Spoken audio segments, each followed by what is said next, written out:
rukun puasa itu ada 4. Wa faraidu shaumi arba'u asya.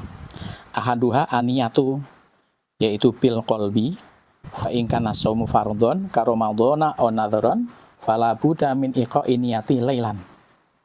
Jadi rukun pertama dalam puasa Ramadan itu adalah niat. Seperti tadi dikatakan innamal a'malu binniyat. Karena itu ada mim hasyar kalau belajar bahasa Arab itu sebagai pembatas. Jadi innamal a'malu binniyat itu suatu pekerjaan dibatasi dengan niatnya. Kalau memang niat puasa harus dijelaskan dalam puasa tersebut. Niat tersebut harus bil qalbi, di dalam hati. Harus disadari, diucapkan dalam hati. Kalau toh diucapkan dalam lisan, itu membantu hati untuk memahami bahwa puasa itu seperti itu. Sering kan dalam niat itu bareng-bareng ya, di masjid, di TV, atau di keluarga. Nawaitu shauma ghadin an ada'i fardhi syahri ramadhana hadisanata fardhon lillahi ta'ala. Seperti itu kira-kira bunyinya. Fa in kana shaumu fardhon ka ramadhana aw nadhran fala budda min iqa'in niyati lailan.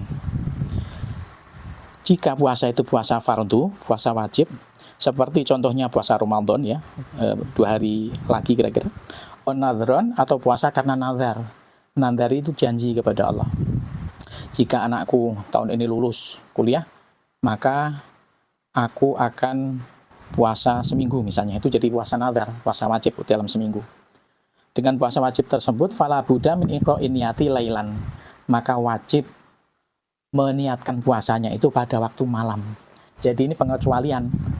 Harusnya yang namanya niat itu harus bersamaan dengan perbuatannya. Misalnya, kita wudu, nawaitul wudu'ah li raf'il hadasil asghari lillahi ta'ala. Nah, ketika niat nawaitul wudu'ah itu kita sudah bersentuhan dengan air. Kemudian, muqtaronan bi fi'lihi.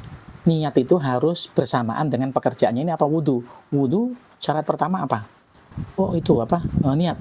Harus disertakan dengan perbuatan pertama kali apa? Membasuh muka. Jadi ketika membasuh muka itulah nawaitul wudu'a li raf'il hadasil asghari.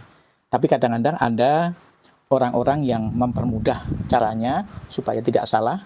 Itu biasanya dia ketika cuci tangan sudah niat nawaitul wudu'a li raf'il hadasil asghari lillahi ta'ala.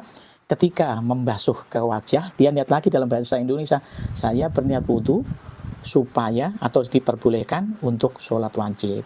Jadi niatnya tetap yang pertama kali basuh muka tadi. Sebelumnya itu hanya membantu hati supaya niatnya benar. Wa yajibu ta'yinu fi shaumil fardhi. Dan dalam niat tersebut wajib ta'yin. Ta'yin itu menentukan. Misalnya puasa wajib harus disebutkan puasanya wajib. Misalnya kamu Ramadan, seperti puasa Ramadan. Oleh karena itu, niat sempurnanya adalah wa akmalu niyati shaumihi. Sempurna niat seseorang yang puasa Ramadan, ayyakula syahsu, supaya orang tersebut berkata, nawaitu shauma ghadin an ada'i fardhi syahri ramadhana hadisanata lillahi ta'ala. Saya berniat puasa besok pagi untuk melaksanakan puasa bulan Ramadan tahun ini karena Allah Ta'ala. Mohon maaf, kadang-kadang di TV itu menurut saya ya, itu susunan bahasa Arabnya salah, tapi maksudnya sih benar. Jadi dia sering diucapkan tuh hampir semua TV. Nawaitu shauma ghadin an ardai fardhi syahri ramadhani hadisanata ya lillahi ta'ala. Atau ramadhana hadisanati gitu. Itu juga salah. Kenapa? Karena hadisanata itu harus, itu kan dzaraf ya. Sanata berarti dzaraf zaman. Ramadhanya nggak boleh ramadhani. Kenapa? Itu ghairi munsharif. Tapi nggak apa-apa, maksudnya kan sudah benar. Kalau memang bisa lebih sempurnakan, disempurnakan ya. Wasani, yang pertama tadi niat. Wasani al-imsaku anil akli wa syurbi. Yang kedua, bisa menahan diri dari makan dan minum. Wa inqalal ma'kul wal masyrub idza ta'amudi. Walaupun makanan dan minumannya itu sedikit. Fa in akala nasiyan au jahilan lam yuftir. Lain halnya ya, jika dia makan dalam kondisi dalam kondisi lupa kalau puasa. Itu terkadang awal-awal Ramadan itu sering ya, orang karena terbiasa makan, kemudian di tempat kerja atau di suatu tempat memang orang-orang pada makan, dia ikut makan. Ya lumayan juga ya kalau lupa ya. Lumayan juga. Tapi kan harus ada alasan lupa yang benar-benar lupa ya, bukan pura-pura lupa. Au jahilan, atau karena dia bodoh, tidak tahu bahwa makan itu bisa membatalkan puasa. Kan dia pikir namanya makan itu kan nasi ya. Dia pikir makan apem, makan kue itu bukan masuk makan misalnya ya. Tapi ini tidak tahu ini dengan syarat ingkana qoriba ahdin bil Islam. Jadi ingkana bila orang tersebut itu masuk Islamnya itu baru atau disebut dengan mukallaf. Onasa'a ba'idan, atau dia tumbuh di tempat yang jauh anil ulama, dari para ulama, orang-orang alim dalam sisi agama.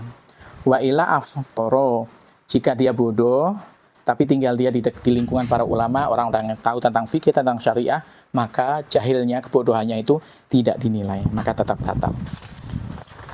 Yang ketiga adalah bisa menahan diri dari jima, dari hubungan intim, dari hubungan seks, amidan secara sadar dengan istri, apalagi dengan bukan istrinya. Wa amal jima'u nasian fal aklu nasian.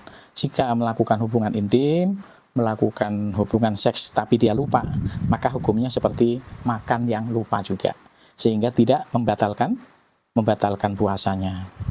Kemudian yang keempat, harus bisa menjaga dari ta'amudul qai'i, yaitu muntah yang disengaja. Artinya muntah yang disengaja itu ya, misalnya tangan dimasukkan ke mulut supaya muntah, itu membatalkan puasa. Falo ghalabul qai'u lam yubtil shaumuhu. Lain halnya ketika muntah itu tidak sengaja. Jadi dia menahan diri, tidak muntah pun tidak bisa, maka itu tidak bisa membatalkan puasanya. Kalau dia membuat muntah, tangannya dimasukkan ke mulut, kemudian muntah, itu batal. Tapi ketika muntah itu yang dari dalam perutnya, mungkin semalam salah makan atau apa, itu tidak membatalkan puasa.